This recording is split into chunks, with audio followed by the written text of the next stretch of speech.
said, thank you for taking the time to meet me. And after giving it some consideration, I think I might have to go after this my own way. Amber, I understand she's upset right now, and she's probably not thinking rationally. And what I believe that I should do is kind of just ease her mind. You know, I'm willing to, if we have to part ways, I'm willing to give her the house that I bought her. And, you know, just, I know divorces can get messy. And the last thing I want to do is get into some mess, because I really do care about my wife. I really want to see her happy, even if it's not with me. But I think I'm just gonna ease her mind so we can get through this as quick and as painless as possible. And I'm sorry if you feel I've wasted your time, but you know. Okay, it's no waste of time, but what if that doesn't work? What if she doesn't agree to just take the house and leave? Because she can always file for divorce, you know, without you. She could file first. What happens then? And you said she could get, tell me again, what could she get if she does file? Like, do I even have a case? I would think you do. We need to do some digging, but she's entitled to half of everything. And then the conduct, when that comes into play, then we start doing an equitable division as opposed to equal. So let's talk. Is there any conduct on her side? Was she the perfect wife?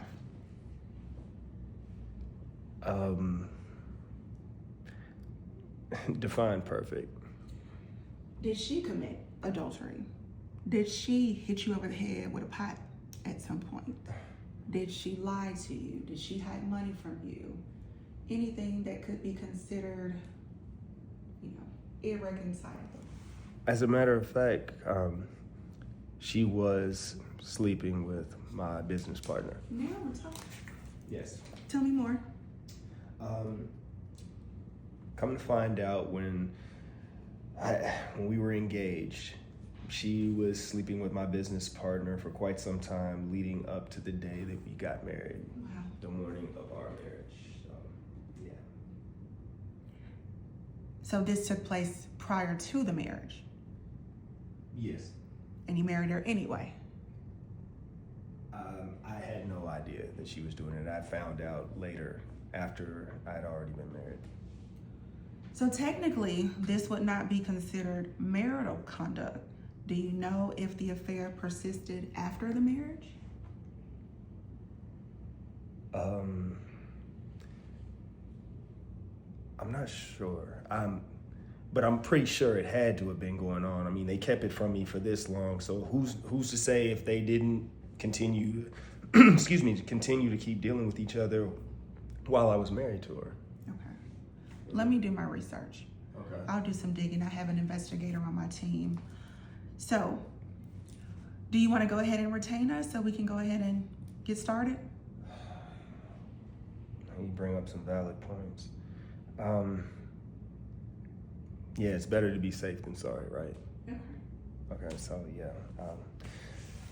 Put you on retainer, but honestly, I don't think she should deserve anything. Like, I've worked hard to amass what I have, and we've only been married for a little over a year, and I don't think she should be entitled to that. She wasn't in those business meetings.